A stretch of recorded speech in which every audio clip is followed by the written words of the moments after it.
Saudara-saudara yang terkasih di dalam nama Tuhan Yesus Kristus, pada saat ini kami menyapa melalui firman Tuhan. Sebelum kita mendengarkan firman Tuhan, terlebih dahulu kita bersaat teduh sejenak.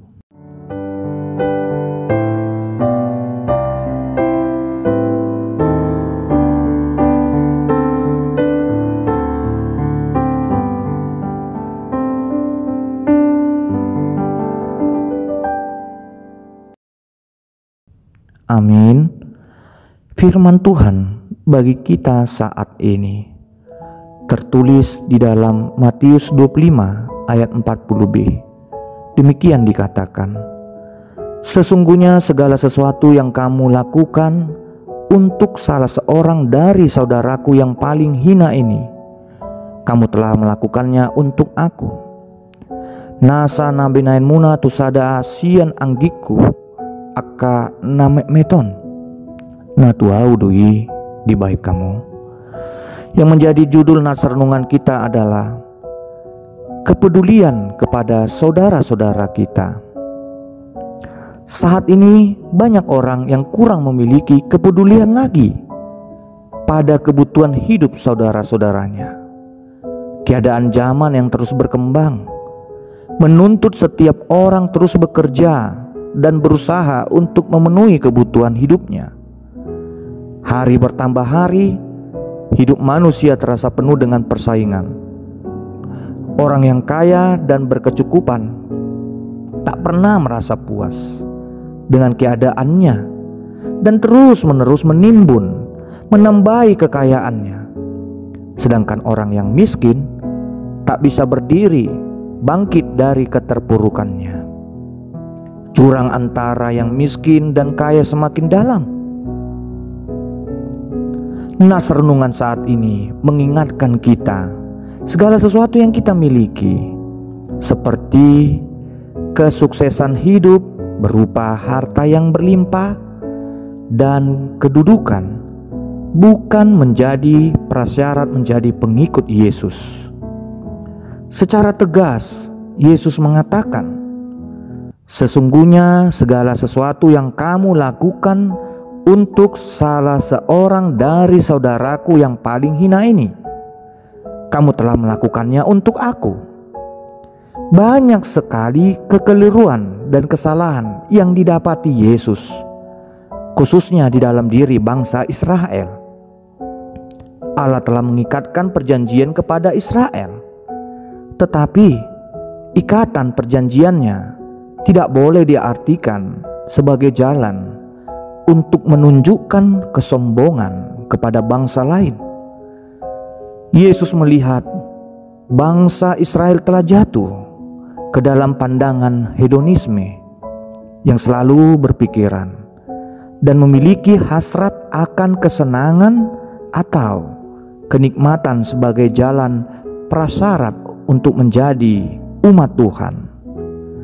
Di dalam kehidupan kita ini, banyak orang yang tidak memiliki hati nurani, tidak peduli dengan kehidupan saudaranya. Kita juga mungkin pernah mendengar hak-hak orang miskin dirampas dan orang lemah ditindas. Orang-orang tidak peduli lagi pada sesamanya.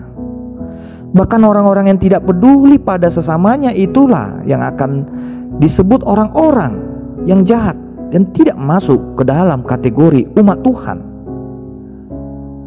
Semua perbuatan yang kita lakukan di dunia ini akan kita pertanggungjawabkan di hadapannya pada saat Allah datang ke dunia ini untuk menghakimi kita.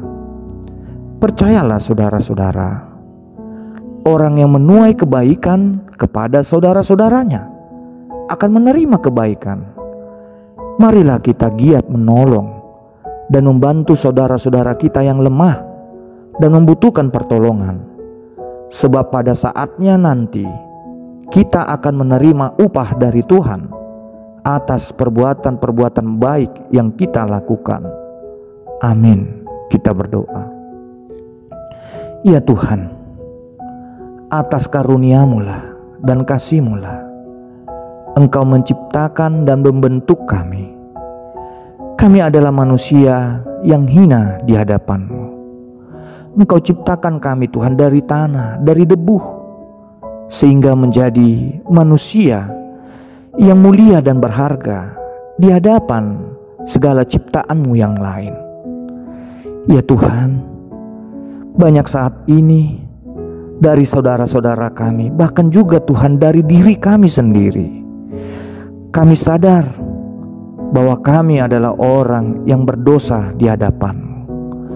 Kami sadar Tuhan, kami sering lupa dan tidak mau peduli kepada saudara-saudara kami. Meskipun Tuhan, kami juga sadar bahwa kami juga sama dengan saudara-saudara kami itu yang Kau ciptakan dari debu tanah. Kiranya Tuhan, firman-Mu yang kami dengar pada saat ini dapat membuka hati dan pikiran kami untuk mau peduli kepada saudara-saudara kami, memperhatikan hidup mereka, menolong mereka di dalam kesusahan. Engkau juga Tuhan yang mencukupi kebutuhan hidup saudara-saudara kami yang kekurangan, yang miskin, yang tidak dapat makan. Engkau berikan kepada mereka Tuhan, supaya mereka berkecukupan. Demikian juga Tuhan, pekerjaan yang akan kami lakukan, berkati semuanya itu, supaya dapat menjadi berkat di dalam kehidupan kami, dan Kau jadikan juga menjadi berkat bagi kehidupan saudara-saudara kami, dan juga kehidupan bagi keluarga kami. Terimalah doa kami ini di dalam nama Tuhan Yesus Kristus. Amin. Kasih karunia Tuhan Yesus Kristus dan damai sejahtera dari Allah Bapa dan persekutuan Roh Kudus kiranya menyertai kamu. Amin.